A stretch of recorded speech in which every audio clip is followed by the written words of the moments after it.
Bibotalk e a Associação Brasileira de Cristãos na Ciência apresentam BTcast ABC2.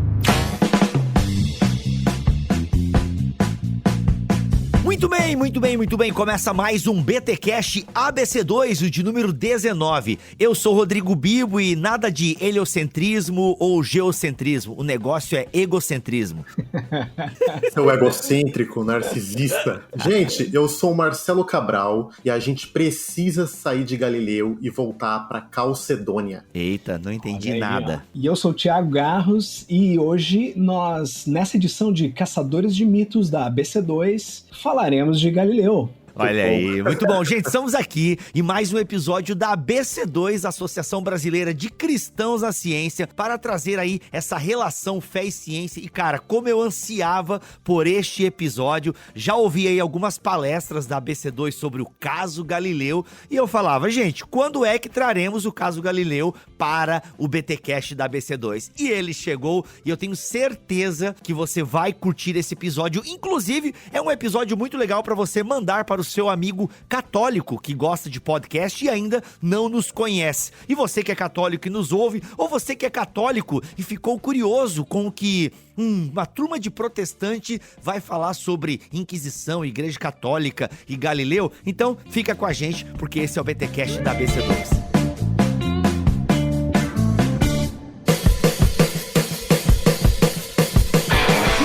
Laboratoriais, senhor Marcelo, nós temos aí a Academia ABC2. Por gentileza, explique-nos o que é esta Academia ABC2, o que ela veio fazer aqui nas internets, nas nossas mentes e corações. Uau! Bibo, claro, né? Pra quem quiser mais detalhes, interesses, é só entrar no site da ABC2 e lá tem uma aba especial falando sobre a academia, o que ela significa pra gente, pro cenário cultural e pra igreja brasileira também. Mas a Academia ABC2, ela vai ser a nossa plataforma acadêmica, onde todos os nossos cursos, pesquisas e outras atividades desse caráter vão acontecer. Agora, quando a gente fala plataforma acadêmica, isso é um convite amplo, sabe, para todas as pessoas de idades, formações diferentes que entendem que a vida intelectual ela é importante, pelo menos em algum nível. Todo ser humano é chamado para desenvolver as suas potências intelectuais, para conhecer o mundo, conhecer a Deus, conhecer a si mesmo. Então, a academia espera ser uma plataforma ampla de formação intelectual no Brasil, especialmente a partir de uma perspectiva cristã. E agora, neste momento, nós estamos lançando o nosso primeiro curso, Fundamentos da Vida Intelectual. Tá, assim, sensacional. É uma alegria fazer parte da construção desse curso. É tão amplo, tão significativo, né? Que tem não somente as aulas, mas toda uma estrutura formativa, com tutores, comunidade de aprendizado, liturgias de estudo. Cara, assim, tá sensacional. As vagas são limitadíssimas e convido todo mundo que tiver interesse aí pra ir lá no nosso site correr, porque as vagas estão acabando. Olha aí, coisa boa, gente. Tá aí, ó, o link para você conhecer mais a Academia ABC2 está aqui na descrição deste podcast.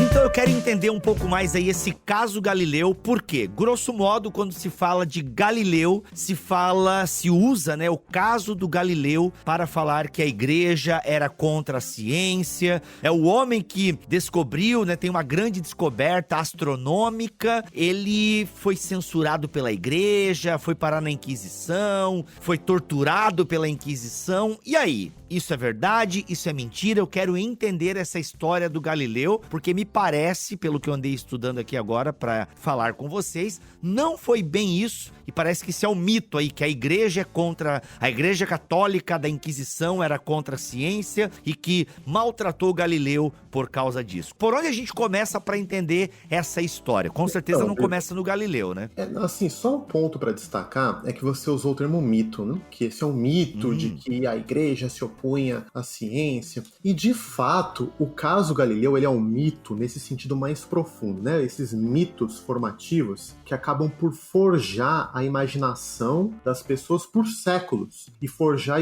principalmente a imaginação das pessoas de como a relação fé e ciência funcionava e ainda funciona talvez, né? Então como que o mito vai? Bom, olhem só, hein? Galileu defendia, porque ele tinha uma luneta, fez observações científicas e a partir disso ele defendeu a tese de Copérnico, né? Que tese é essa? De que não é que o Sol, as estrelas giram em torno da Terra, mas é a Terra e os outros planetas que giram em torno do Sol. Ah, mas esse conhecimento racional, científico, se opunha às crenças da Bíblia e da Igreja. E a Igreja fez o quê? Aquilo que ela sempre faz. Suprimiu esse conhecimento, prendeu Galileu, torturou Galileu, queimou Galileu até ele se arrepender, né? E então isso funciona como uma historinha em que as pessoas montam os personagens para imaginar toda a relação de fé e ciência. Tipo, bom, Galileu quem é? O cientista livre, que segue as evidências, racional. A igreja quem é? As pessoas antiquadas que se apegam a velhas tradições para defender os seus dogmas mortos. Então isso virou um tipo de modelo ou template através do qual as pessoas enxergam a relação entre fé e ciência ao longo da história. Isso é muito interessante, Bibo, porque esse paradigma que as pessoas têm, que o Marcelo descreveu, ele acaba sendo transferido para um outro cientista que veio alguns séculos depois, que é o próprio Darwin, e que também é alvo de uma série de mitos que vão mais ou menos nessa mesma direção, e tem um paralelo muito interessante que pode ser traçado entre Galileu e Darwin nesse sentido. E como nós vamos tentar responder hoje, usando o exemplo de Galileu, a história é muito mais complexa do que essas histórias que nos contam, ou esses mitos, vamos chamar assim, querem nos fazer crer. Interessante, legal. Tá, e aí, gente, bacana. A gente tá já afirmando que aquilo que nós ouvimos por aí não é bem isso. Então, é o que, então? Como é que a gente começa a entender? Primeiro, a gente tem que voltar, sei lá para explicar um pouquinho o contexto de Ptolomeu, Aristóteles e a descoberta de Copérnico. A gente consegue fazer esse traçado aí? Como é que é? Vamos. Então, eu vou começar aqui e, Tiagão, fica à vontade, tá? Para me interromper, para incrementar, completar aqui. Então, pessoal, pensem numa coisa, né? Quando a gente sai pra janela e olha o sol nascendo, se pondo, pra gente é óbvio, entre aspas, de que no fundo é a gente que tá girando em torno do sol. Né? Desde a nossa infância, na escola, a gente via aqueles desenhinhos do sistema solar. Então, a gente cresceu olhando pro mundo em que o sol é fixo e os planetas giram em torno dele. Mas, gente, por 1500 anos, pelo menos, todas as crenças que as pessoas tinham em relação ao mundo cósmico eram de que a Terra estava no centro do cosmos, né? Não só no centro do sistema solar, mas ele era o centro do cosmos. E não pensem que era uma visão bobinha, ingênua. Muitas anotações astronômicas, observações e contas eram feitas para descrever esse sistema, que ficou, talvez assim, atingiu seu ápice, ganhou sua grande descrição com Ptolomeu. Até eu convido os nossos ouvintes, você talvez esteja aí lavando louça, etc., mas depois vai lá no Google Imagens e põe Sistema Ptolomaico, Sistema de Ptolomeu, e vocês vão ter uma visão de como que era rico, né? Complexo esse sistema ptolomaico, em que a Terra estava no centro do universo e haviam várias orbes, como se fossem círculos cada vez mais distantes, nos quais estavam fixos a Lua, o Sol e os demais planetas e as estrelas. E Bibo, agora tem uma coisa que já é a primeira plot twist aqui pro nosso ouvinte, que isso é sensacional. Porque a gente cresceu ouvindo de que os antigos achavam que a Terra estava no centro do mundo, e isso dava para eles um senso de importância, né?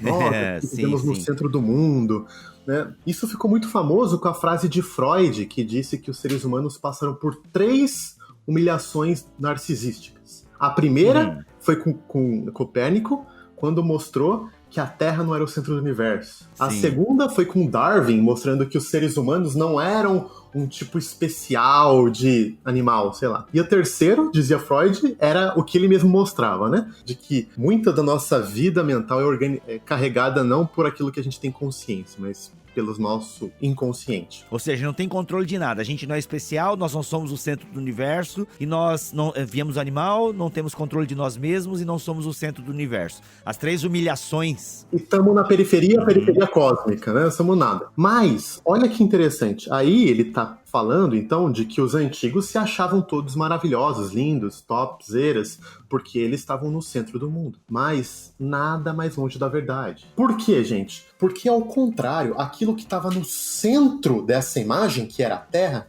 era, por assim dizer, aquilo que menos valia no mundo. Para usar as categorias de Aristóteles, a Terra, que estava no centro, era formada dos 4 elementos: água, terra, fogo e ar. Mas esses elementos eram elementos perecíveis, finitos, fracos, mutáveis. Metafisicamente, eram aquilo que é mais podre, que não vale nada. E se você for para as outras orbes, as orbes celestes, elas são feitas de um elemento mais perfeito, que é o éter, o 5º elemento, e apresentam um movimento circular. Elas são eternas, elas não se corrompem, etc. Então, quem tá aqui, por assim dizer, na Terra, quem tá no centro do universo, não é o que tem de melhor no mundo, é o que tem de pior. Tanto que o inferno de Dante é no centro do centro da Terra, por assim dizer. Ou seja, no centro do universo é a figura do inferno, né? Então peraí, se eu tô entendendo, é Ptolomeu, Aristóteles, cara, até a Idade Média, a gente tá falando passou aí um tempão, né? Centenas de anos. Cara, pelo menos 1500 anos, né? Essa visão heliocêntrica e essa ideia de que estar no centro não era ser a última bolacha do pacote. Então já é um mito que a gente quebra aí, de que não é uma questão assim, estamos no centro porque somos importantes. Não, a gente não era, estar no centro não era uma coisa muito boa, por assim dizer. Uma coisa importante de dizer também, complementando o Marcelo, Bibo, é que justamente isso aí era uma visão cosmológica no sentido do universo físico, mas nessa época do pensamento grego, toda a questão da cosmologia era indissociável da filosofia, da maneira como se pensava, como era, tava tudo integrado, não existia essa separação entre o universo físico e conceitos, vamos dizer, metafísicos. Então esse universo físico das orbes, ele descrevia sim o que era entendido como universo físico, só que era parte de uma filosofia em que tudo fazia sentido, certo? Então isso é muito interessante, porque esse fato do universo físico que se cria, ele fazia sentido dentro do corpo de crenças filosóficas e da própria religião, né? Dentro desse universo que a gente chama do universo aristotélico e da religião, vamos dizer, da Grécia Antiga, né? Então isso é muito interessante. E isso realmente durou até a Idade Média, principalmente por causa da redescoberta, né, de Aristóteles, que foi feita principalmente por Tomás de Aquino, né? Então esse tipo de visão, o Tomás de Aquino foi o cara que vamos dizer, incorporou o aristotelismo dentro de uma doutrina cristã, vamos dizer, das crenças cristãs, né? Ou seja, a visão de mundo, né, que foi chamada depois de geocentrismo, ou seja, a Terra é o centro do universo, é o centro do cosmos, ela começa a ganhar então categorias teológicas, por assim dizer. Tem o texto de Josué e tal. Então meio que a Bíblia começa a ser lida a partir da ciência daquele tempo. Certo? Isso é muito importante, Bibo, de que a ciência naquela época sempre esteve integrada com a teologia, a filosofia. Elas não eram separadas, né? Então, um exemplo, como a gente disse, se a Terra aqui é onde tem os elementos mais imperfeitos e corruptíveis, quanto mais longe, ou seja, quanto mais em direção ao céu, mais perfeitos são os elementos. E quem que reina sobre o céu? É o próprio Deus, né? Deus é quem tem a sua morada no seu palácio celestial. Então, toda a visão cosmológica ela vai se integrando com uma visão bíblica, de fato. Então, quando a gente lê lá que tem certas colunas que sustentam a Terra, isso estava sendo integrado numa visão. Mas, veja bem, desde sempre, você pega lá Tertuliano de Alexandria, Orígenes, Clemente, depois Agostinho, e você vai depois para os escolásticos como Tomás de Aquino. Todos eles também sabiam, olha que importante isso, de que a Bíblia, nas suas descrições do universo, tinha elementos que não eram literais. Todos eles afirmavam isso. Por exemplo, todos eles já tinham convicção de que a Terra era redonda, ela era uma esfera. né? Ela não era plana. Embora a tradição hebraica, né, no contexto mais antigo de Gênesis, apresente uma terra plana, todos os pais da igreja escolásticos afirmavam, como a ciência da época já afirmava, de que a terra não era plana. Então, eles integravam a Bíblia com o mundo cosmológico, mas sempre de uma maneira inteligente. Uhum. Inclusive, isso valia para diversos elementos assim que a gente vê numa leitura simples da Bíblia, que já eram, vamos dizer assim, alegorizados. Não vou usar o termo alegorizados, porque isso aí evoca outras coisas, mas se tinha exato conhecimento de que algumas coisas não eram para ser lidas literalmente, e que eram a perspectiva que a gente chama de fenomenológica, né? Ou seja, era da perspectiva do observador, né?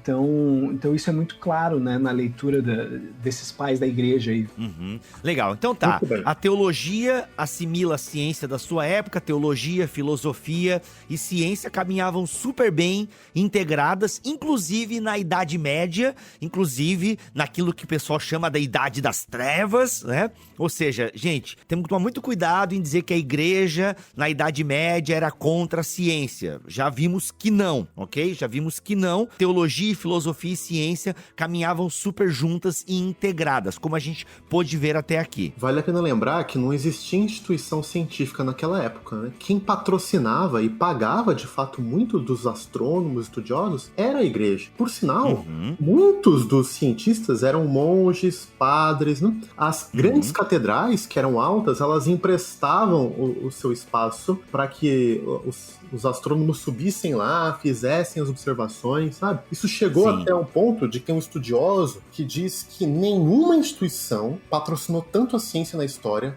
como a igreja, especialmente a igreja católica.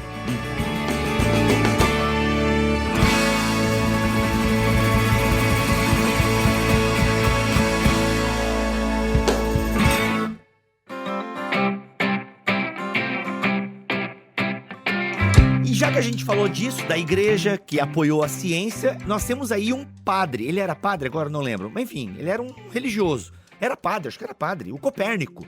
Olha aí. O senhor Copérnico, ele começa a analisar e ele tem umas sacadas diferentes. Me contem aí a história do Copérnico. Por que a gente precisa mencionar o Copérnico antes de Galileu? Copérnico, né? Nicolai Copérnico, um astrônomo polonês, um dos grandes nomes da história da ciência, todo mundo conhece, nasceu em 1473 e um observador, né? Alguém apaixonado em ficar contemplando as estrelas e anotar, né, os movimentos. É difícil pra gente pensar, né? Alguém fica olhando pro céu e anotando o movimento das luzinhas que a gente vê lá, mas ele amava fazer isso. Bom, e ele também era um matemático habilidoso, e ele propõe um novo modelo astronômico matemático na sua publicação clássica, importantíssima, chamada Sobre as Revoluções dos Corpos Celestes. Eita. E é a primeira vez, pelo menos assim, numa publicação explícita, que ele defende, olha só, com argumentos matemáticos, de que a Terra pode ser entendida como girando em torno do Sol. Então ele mostra que matematicamente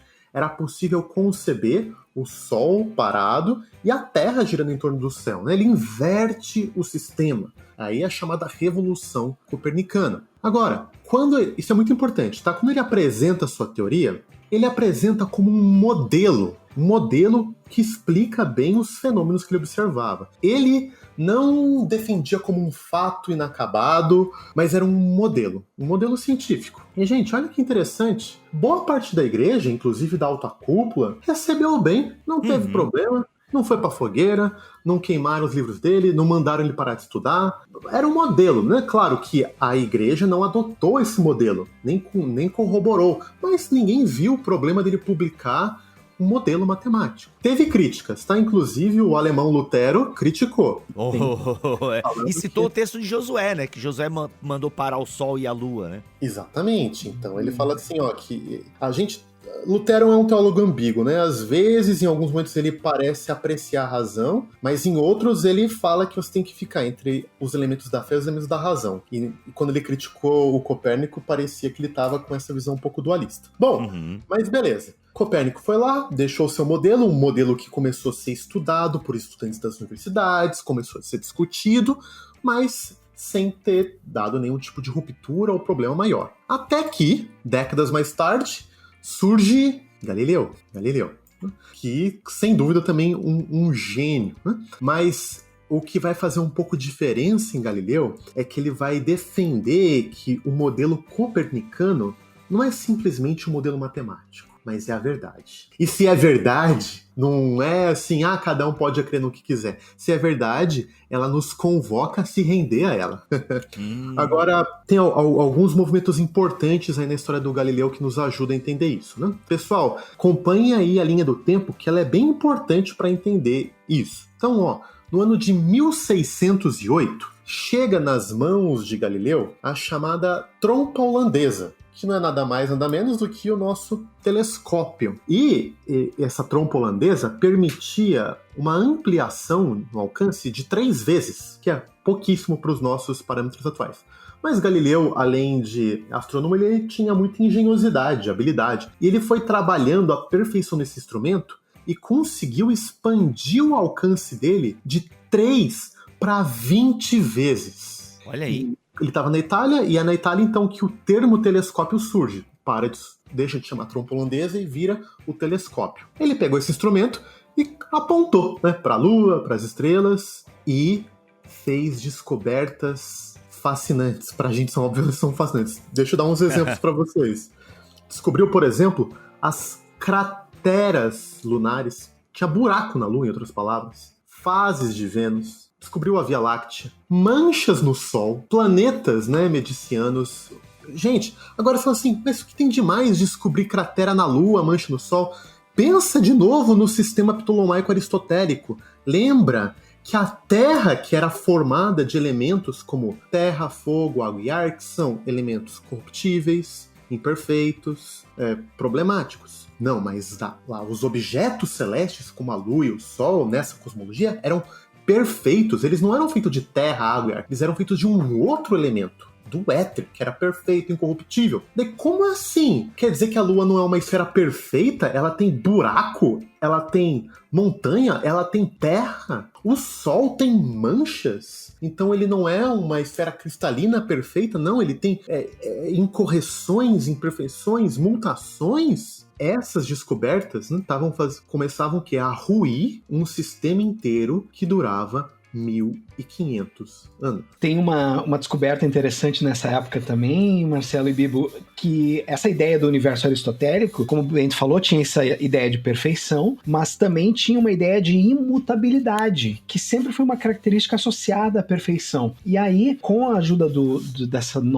desse novo equipamento, né, que é o telescópio, os caras começaram a ver coisas que surgiam e que não estavam lá, ou estrelas que desapareciam e que antes estavam lá e agora não estão mais. Então tem alguns relatos muito interessantes de pontinhos no céu que surgem e somem, e isso começou a chacoalhar então essa ideia do universo aristotélico e corroborar a ideia de um universo muito diferente daquele universo ptolomaico aristotélico perfeito, e sim um universo mutável, né, junto com essas descobertas de que o universo não era, enfim, geocêntrico, né? Por que a gente tem hoje aquilo que a gente conhece como supernova? O que é uma supernova? Porque nova é uma estrela, ou seja, é uma nova estrela no céu, uma coisa que não estava lá antes e que é nova. Por isso que esse nome permaneceu até hoje, e hoje a gente tem uma supernova, que é uma explosão de uma estrela e que a gente consegue ver através dos telescópios. Então o nome supernova, ele nos remete a isso que eu falei ali, né, de que haviam novas... O telescópio proporcionou que a gente visse coisas novas surgirem no céu. Muito bom. Muito bom. Bom, daí que o Galileu faz, ele começa a publicar essas suas descobertas. Em 1910 ele publica O Mensageiro das Estrelas, 1610, né? 1613 ele publica as Cartas sobre as Manchas Solares. Então o que ele está fazendo, gente? Enquanto Copérnico tinha um modelo matemático, Galileu dá evidências empíricas para sustentar aquele modelo. Quando ele defende isso como sendo a verdade, que as pessoas precisam abraçar ela de qualquer jeito, isso começa a levantar críticas de parte da igreja. Gente, vejam bem, parte da igreja. Por exemplo, né, um frei dominicano, ele começa no norte da Itália a fazer pregações contra Galileu Ele pega o Salmo 93, né, que diz o seguinte: o Senhor reina, o Senhor se revestiu de força e se preparou. O mundo está firme e, no latim, não se move. Inabalável, né? Olha Inabalável. aí, olha aí. O termo do latino ficou não se move. Hoje, uma tradução um pouco melhor seria inabalável, não ser abalado. Né? Mas ele pega isso e começa a fazer uma pregação no estilo meio de piada, que era literalmente assim: varões galileus, por que estáis olhando para as alturas? Caraca, Era muito de bom. sátira, né? Só uma coisa, Marcelo, que é interessante é saber também que para esse universo ptolomaico e aristotélico, tu consegue encontrar uma série de textos bíblicos que parecem apoiá-lo. Da mesma forma, e isso a gente vê na história da própria teologia, para as novas descobertas e para as novas coisas que foram sendo descobertas, tu também consegue encontrar uns textos bíblicos para apoiar, né? Coisa que alguns grupos evangélicos hoje, inclusive, continuam fazendo, dizendo, por exemplo, que na Bíblia a gente tem antecipações científicas, ou seja, coisas da ciência que a gente conhece hoje estão lá na Bíblia. Tá, mas peraí, isso é a mesma coisa que esses caras lá estavam fazendo, entendeu? Olha aí, a Bíblia tá dizendo que a Terra é inabalável, então a Terra girando em torno do Sol tá errada, porque ela não se move. Então tu entende que o movimento parece que é o mesmo, né? Esse frei dominicano, né, que saiu pregando contra o Galileu, escreveu uma carta à Inquisição de Roma logo no comecinho de 1615, denunciando Galileu. Bom, o que o Galileu percebeu, então? Que, para o sistema copernicano avançar, ele precisaria não só de evidências empíricas, mas discutir interpretação bíblica, hermenêutica. A gente vai ter aqui um debate hermenêutico. E em 1615, a gente tem a famosa Carta à Grande Duquesa Cristina, que inclusive está publicada em português pela editora Unesp, né? Que virou uma das obras mais clássicas de Galileu. E olha só, nessa carta ele vai discutir interpretação bíblica. Ele vai falar o seguinte, que nós precisamos interpretar a Bíblia de um modo que é consistente com as interpretações astronômicas que ele está fazendo. Então, ele vai defender o seguinte, que o objetivo fundamental da Bíblia e das Escrituras não é nos trazer verdades científicas, empíricas precisas. Como diz a sua clássica frase, eu direi aqui o que ouvi de uma pessoa eclesiástica, constituída em grau eminentíssimo, isto é, que a intenção do Espírito Santo é ensinar-nos como se vai para o céu e não como vai o céu. Olha aí. O que tá falando, né? Gente, isso é uma aula de hermenêutica, né? Ou seja, ele tá falando... A Bíblia não foi escrita para ensinar mecânica celeste, movimento das estrelas, etc. Que é o que ele chama de como vai o céu. Mas, numa linguagem contemporânea, a gente pode dizer que a Bíblia foi escrita para nos ensinar ou nos contar os grandes atos redentivos de Deus na história e como que Deus tem reunido um povo, né? E como ele cumpriu os seus propósitos fundamentalmente na morte, na ressurreição e ascensão de Jesus Cristo e como ele vai completar essa obra na segunda vinda de Jesus. Então, ele vai apontar que a gente tem que tomar muito cuidado em não usar a Bíblia para tirar conclusões científicas, certo? Mas, gente, olha que coisa delicada, né? Galileu não é um ministro religioso, ele não é um padre, não é um bispo. Que contexto é esse do século XVI? É um contexto de contra-reforma, que a Igreja Católica está reagindo contra um mundo que está se fragmentando e com a perda de várias regiões para as igrejas protestantes, está reforçando o lugar do magisterium, que são os eclésios, os ministros da igreja que podem interpretar, e ele não é um padre, não é um bispo, não é um frei, e está se lançando a interpretação bíblica. Mas o Galileu, ele não se segurava, né? Ele fala dessa visão dele, mas ele diz que não é a visão dele. Ele cita algumas fontes para corroborar a visão dele. Ele cita ninguém mais, ninguém menos do que Agostinho, Jerônimo, Tomás de Aquino. Que são quem? As 3 colunas da Igreja Católica. Agostinho, o teólogo, né? Jerônimo, aquele responsável pela tradução das escrituras para o latim, e Tomás de Aquino, que a gente não precisa gastar saliva para falar da importância central dele para toda a teologia, a eclesiologia católica. Então ele pega esses 3 maiores teólogos, busca citações deles para mostrar que eles também tinham essa visão. Como que ficou na teologia chamado isso, gente? A visão da acomodação. E olha que interessante, aqui entre nós protestantes, Calvino também nas Institutos defende a ideia de acomodação. O que é isso? É a ideia de que Deus, na sua comunicação, ele se acomoda à linguagem e ao entendimento das pessoas da época. Olha aí. Deus, que é um ser eterno, ele precisa sempre acomodar suas verdades nas categorias que as pessoas entendem. Caraca, muito bom. O Galileu que começou com essa sacada aí, então. Pô, muito bom. Então, ele mostra, não é ele, né, mas ele recupera desde Agostinho, ele vai mostrando como esses vários autores da história da igreja, Agostinho, Jerônimo, Tomás de Aquino, eles já trabalhavam com a noção de acomodação. Ah, ótimo, legal. E Calvino vai até um pouco além, dando o exemplo de que o maior exemplo desse princípio da acomodação é o próprio Jesus, que, sendo Deus, tomou a forma humana para que a gente pudesse entender as verdades espirituais de Deus e tal, né? Jesus, esvaziando-se de si mesmo, né? Habitando a terra, é o maior exemplo do princípio da acomodação.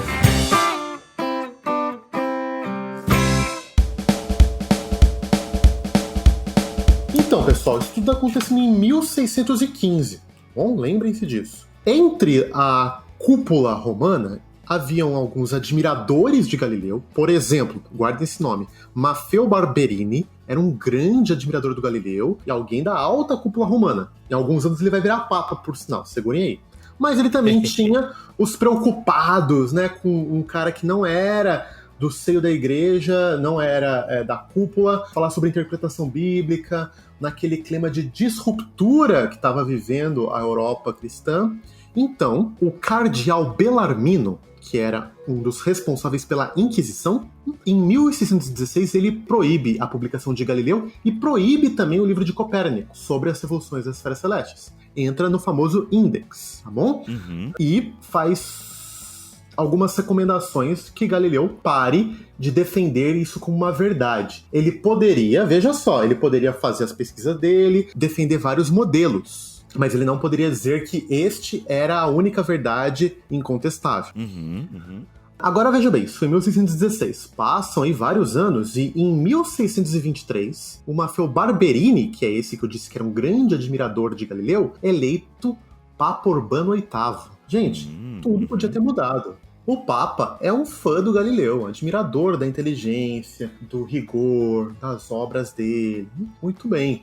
E ele tá lá ele chega a ter uma conversa com Galileu, e ele faz diversas recomendações, né? Ele fala assim: Galileu, nós precisamos salvar as aparências. Defenda o que você quiser como um modelo dentre outros possíveis. Não defenda como a verdade. Galileu fala assim: claro, deixa comigo. Pode deixar, né? Mas Galileu, parece que ele era um cara assim, meio arrogante, né? Ele tava concordando assim com o Papa: não, pode deixar, Papa, fica tranquilo. Mas ele tava armando algo. E ele faz uma publicação, que é a publicação mais famosa de Galileu, chamada Diálogos sobre os Dois Máximos Sistemas, que é escrito de forma como um diálogo mesmo, com alguns personagens. Você quer contar, Thiagão? Agora vem. Essa é a parte mais legal. Mas é legal porque é bem ele cria uma historinha, né? Ele cria uma historinha. Então, nesse diálogo, a gente tem 3 personagens, tá bom? Que funciona assim. Um defende o sistema ptolomaico, o sistema antigo, que a Terra está no centro. Outro defende o novo sistema, o sistema copernicano. E tem um terceiro, indeciso, que tá querendo saber qual dos dois sistemas é o melhor, qual dos dois modelos é o melhor. É claro que o diálogo é construído para que nós, os leitores, sejamos esse terceiro, o indeciso, que tem que ouvir os melhores argumentos de cada um dos dois e se decidir. Mas qual que é a façanha do Galileu? O que ele faz? O personagem que defende, de fato, a visão antiga ptolomaica, a visão oficial da igreja no momento. Gente, só deixa eu fazer um parênteses. Não era só a visão oficial da igreja, era a visão oficial científica da época, tá bom? Não era assim que a igreja defendia o ptolomaico. Todo mundo defendia o sistema ptolomaico, era meio que a versão oficial defendida da época. Bom, o sujeito que ele coloca para defender o sistema ptolomaico, ele chama de Simplício. Simplício, gente, no latim, é algo como Zé Mané, trouxa, tontão. Idiota. Bobalhão. Idiota. Mas ele não para por aí. Simplício também era o nome de um herege recém-condenado. Ele pediu, mano. Ele pediu, velho. Não, ainda bem que ele não tinha Twitter, mano. Se ele tivesse Twitter, mano, ele seria o cara. Ele seria muito mais polêmico. do que isso. Ele coloca falas literais do Papa Urbano VIII, seu amigo, seu defensor, na boca do Simplício. Ele põe frases literais, entendeu? Ou seja, não é que ele apresenta um diálogo assim, comendo pelas beiradas. Ele esculacha, ridiculariza a posição ptolomaica, certo? E fala que o Papa é um simplício, que o Papa é um Zé Mané. Gente, lembra do poder religioso e político que o Papa tinha. Pois é, o pessoal tem que... isso é importante, galera. Só esse exercício sempre a gente tem que fazer. O Marcelinho fez isso no começo do episódio e eu repito aqui, esse exercício ele é fundamental. Hoje em dia, pra nós, é muito claro. Caramba, mano, é claro que o sol tá no centro. Mas você tem que entender que na época não era tão claro assim. Não se tinha as ferramentas que nós temos hoje. Então, assim, gente, se hoje em dia, com toda a nossa tecnologia, né, com NASA, com satélite e coisa arada e tal, as pessoas defendem terra plana... Tu imagina na época, entende? Que não se tinha, né, Thiago? Não tinha, cara. Tu vê, o Galileu vai desenvolver a ferramenta ali, né? O telescópio e tal. Então era muito comum. Isso era comum. E as pessoas, né, os cientistas da época, desenvolveram o tema, né? O modelo melhor defendido era o geocêntrico, né, pelas várias observações. E aí tu vê, o Copérnico começa a questionar isso e tal, depois o Galileu e outros e tal, mas assim, tanto que o Galileu não consegue provar as teses dele, por assim dizer, né? Por isso que ele vai pra teologia, ele tenta, porque ele não consegue, ele não tem ferramentas, por mais que ele estivesse certo, ele, tirando o argumento da maré, né, que o argumento da maré, ele errou no argumento aí de que as marés, devido à rotação da Terra, isso tinha influência nas marés. Exatamente. E hoje em dia sabe-se que não é isso. Mas tirando o argumento da maré, ele tinha os argumentos, ele não tinha como provar esses argumentos. Então, assim, gente, o problema do Galileu, e é o que o Marcelo tá contando aqui agora, foi que ele foi sarcástico, né, mano? O cara foi sarcástico. Cara, foi... Pensa só, depois disso... Daí, claro, né? Daí foi uma tempestade política pra cima do Galileu. Gente, eu não vou dar muitos detalhes agora. Quem quiser, tá no nosso livro aí, Terra Plana, Galileu na Prisão e Outros Mitos sobre Ciência e Religião. Tem essa história detalhada. Mas o que aconteceu? Ele foi chamado, sim, pra depor na Inquisição, tá bom? Ele teve que depor. Galileu foi torturado? Nunca. Não. Ele ficou preso lá nas catacumbas de Roma? Nunca. O que ele teve que fazer? Ficar em prisão domiciliar em Florença, na casa dos Médici, que era a maior mansão do mundo na época, comendo do bom e do melhor.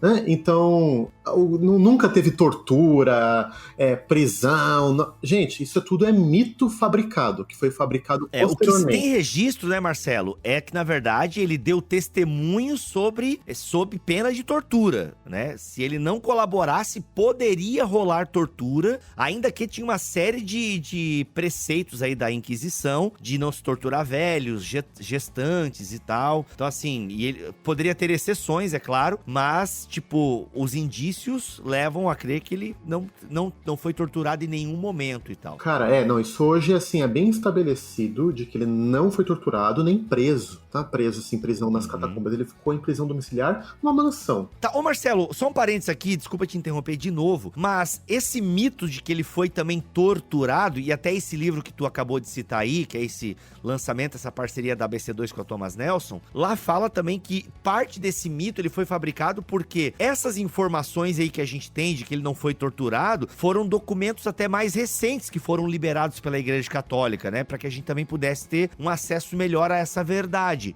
Foram, na verdade, descobertos, né? Esses documentos estavam meio perdidos, não estavam... E foram descobertos uma série das atas, de fato, das entrevistas que ele teve que dar pra Inquisição Romana.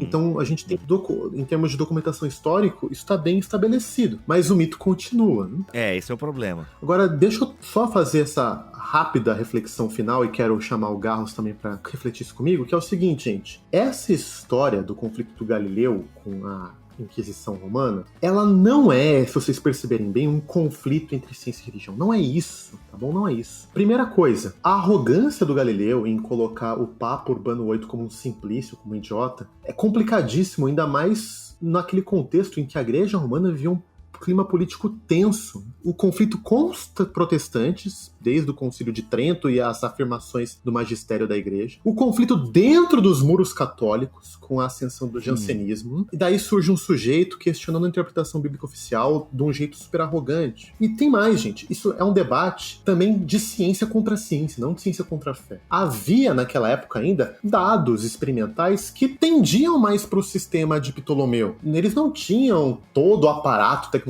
que a gente tem hoje. Por exemplo, o fenômeno da chamada paralaxe estelar. Era um fenômeno que não dá para explicar aqui, né? Procurem no Google. Mas assim, era um fenômeno que, caso de fato a Terra girasse em torno do Sol, como Galileu insistia, deveria ser possível observar a tal da paralaxe estelar. Só que não dava para se observar. Por sinal, só foi em 1839, quando o astrônomo Bessel conseguiu finalmente fazer observações da paralaxe estelar. Ou seja, ainda na época de Galileu faltavam dados, observações para corroborar a tese copernicana, você entende? Então, o modo que ele tratou isso foi um modo, a gente pode dizer, pouco sábio. Uma coisa que eu ia comentar, tem até um aforismo que se fala assim dentro da literatura de ciência e religião, de que o problema de Galileu foi muito mais político e diplomático do que científico com relação à fé e ciência, né? Ele era ele não teve uma capacidade de política muito boa de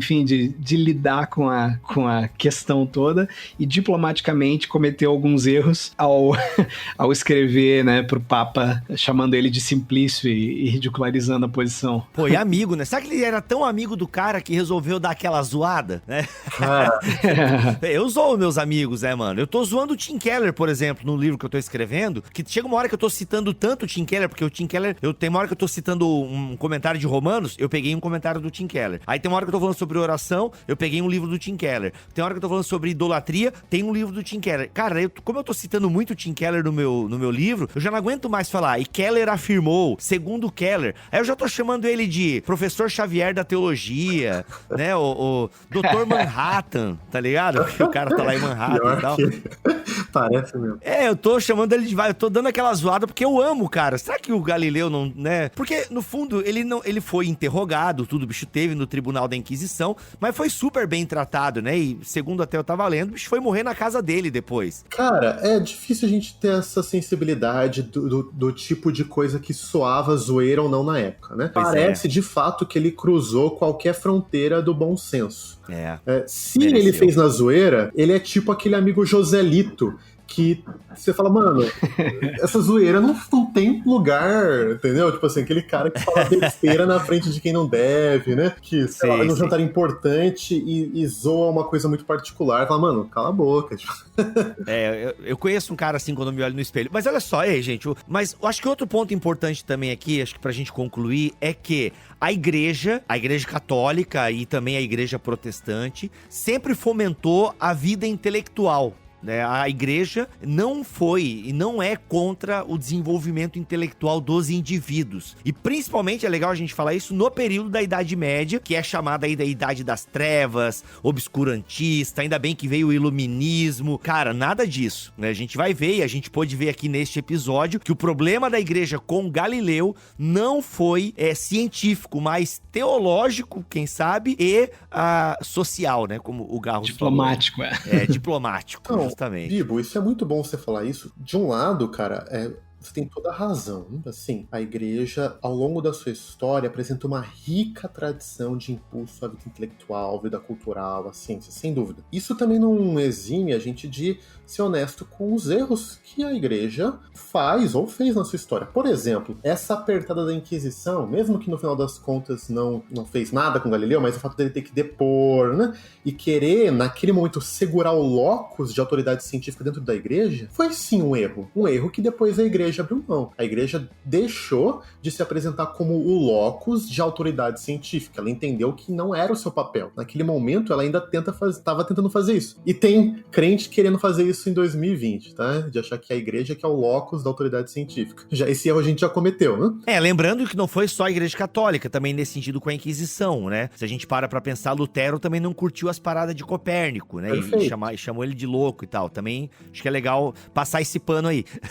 Perfeito, cara. E assim, Galileu, por incrível que pareça, ele mostra, assim, uma alta sensibilidade e sabedoria hermenêutica, de interpretação bíblica. Aquela frase, né, que ele soltou de que o Espírito Santo na Escritura quer nos ensinar como ir para o céu, não como o céu vai. Uhum. Cara, isso, de novo, ele mostrou que esse insight já estava em Agostinho, em Tomás de Aquino, e a gente pode dizer em Calvino, em vários outros teólogos, de que não é papel da Escritura, ela não foi escrita para ser um contexto de instrução de movimento de corpos celestes, ciência. Não é para isso que a Bíblia foi escrita. E Galileu já estava entendendo aquilo. Né? E quando a igreja tentava cristalizar certas passagens bíblicas para defender uma posição de ciência, isso dava errado e vai continuar dando errado. Então usar lá aquele salmo para defender que a Terra era fixa, hoje ninguém em sã consciência vai defender isso. Então se você tenta usar a Bíblia para defender uma posição científica, isso vai falhar porque não é papel dela. Então apesar de todos os erros da arrogância do Galileu, ele continua sendo um paradigma de cientista e dá pra gente sim um resumo do conceito teológico da noção de acomodação na revelação divina.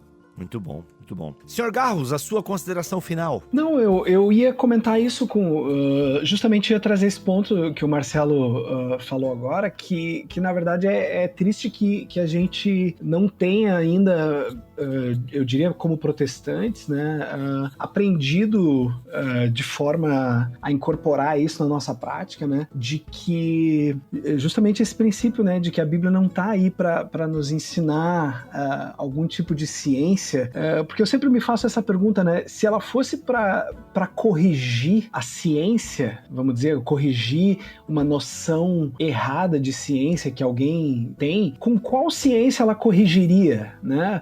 Às vezes quando a gente diz assim, quando a gente olha lá pro Gênesis e vê uma descrição do mundo que fala de um firmamento, né? Que separa as águas de cima das águas de baixo, e aí a gente faz uma ginástica textual tentando dizer o que é isso, né? O que é esse firmamento? Se o firmamento é o céu? Não, por que não é o céu? Por que o hebraico não usa a palavra que existe no hebraico para céu? Usa uma palavra que sim, que significa firmamento, um troço firme, né? Por que Deus então não usou essa oportunidade para corrigir então essa ciência? Aí eu sempre me pergunto, mas ele ia usar corrigindo para qual ciência? Ele ia ensinar para aquele povo a ciência do século 7, do século 10, do século 15, do século 20 ou do século 23? Entende? Então, assim, a gente tem que sempre pensar que o objetivo da escritura realmente não é nos ensinar a ciência, e que sempre quando a gente tenta ler ciência dentro da escritura, a gente está, na verdade, meio que violentando o texto, né? E talvez fechando os nossos olhos para princípios muito mais importantes que ela está tentando nos ensinar, né? Muito bom. Então, nós precisamos sair do paradigma do mito do Galileu como a lente para enxergar a relação entre fé e ciência e voltar para Calcedônia. Por que Calcedônia pode servir como paradigma? Lembra lá, o concílio de Calcedônia foi aquele que defendeu a tese cristológica. Lá, as noções, né, de que Cristo Jesus é uma pessoa com duas naturezas que são distintas, mas não são inseparáveis, que não se misturam formando uma terceira natureza, mas também não se confundem, né? Então, o concílio de Calcedônia deu pra gente as categorias, Bibo e Tiago, que a gente trata a cristologia até hoje. Agora, por que isso é tão interessante? Olha os termos que usa. Pessoa, substância, natureza, confusão, são termos do que a gente pode dizer da ciência grega da época. Eram termos que não eram termos, por assim dizer, bíblicos, não estão nas escrituras esses termos com esses conceitos, mas eram termos advindos da filosofia grega. Então a gente tinha um contexto de um aparente conflito entre a fé cristã, que colocava Jesus Cristo como Deus, mas como pessoa, e como entender isso, e as categorias da época. E diante daquele cenário, havia algumas opções.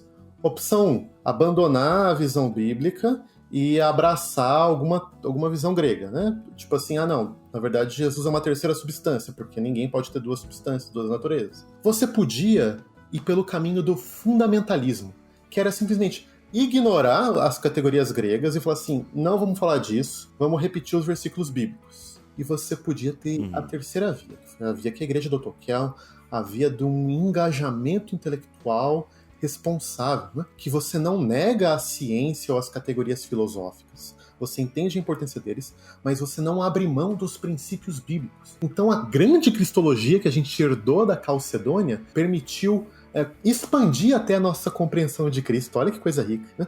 E definir em termos de conceitos belíssimos, que de um lado navegam no conceitual filosófico e científico da época, mas se mantém fiel ao testemunho bíblico. E talvez, Bíblia, seja de novo o caminho que nós, como cristãos no século XXI, somos chamados para adotar.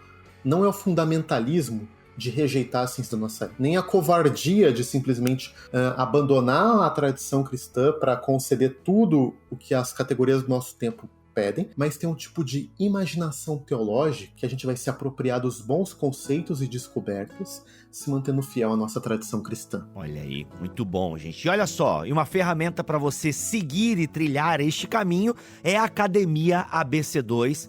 E nós queremos aí incentivar você a conhecer esse projeto. E o link está aqui na descrição deste podcast. E também, o que nós falamos hoje aqui tem como base o livro Terra Plana, Galileu na Prisão e Outros Mitos sobre Ciência e Religião. Um lançamento aí da Thomas Nelson Brasil, em parceria com a ABC2. Cara, são mais de 20 mitos, tem 25 mitos dessa relação fé e ciência. E, meu irmão, muita coisa legal que a gente ouve, tá? E que não é bem assim, tá? Não é bem assim. A gente ficou aqui nos mitos 6 e 8, ok? Mas tem muito mais outros mitos. Revolução científica libertou a ciência da religião, que os católicos não contribuíram com a revolução científica, que René Descartes foi o criador da distinção entre mente e corpo, que a cosmologia mecanicista de Isaac Newton eliminou a necessidade de Deus e por aí vai. Então é legal que ele mostra o mito e ele então desmitologiza, por assim dizer,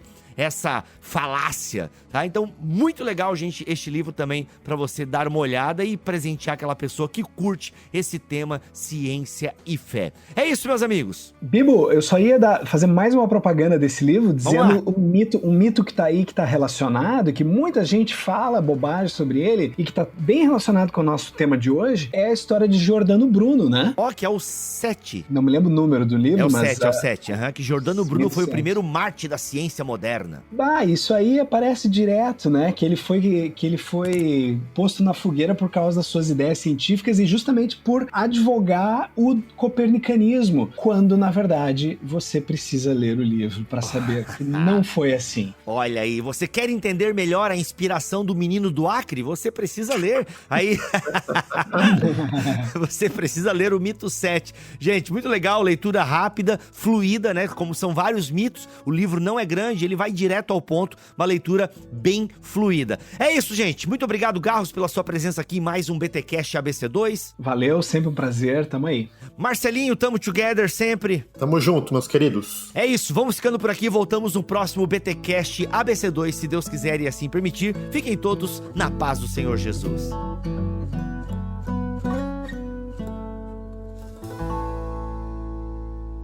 Este podcast foi editado por Tuller Bibotalk Produções.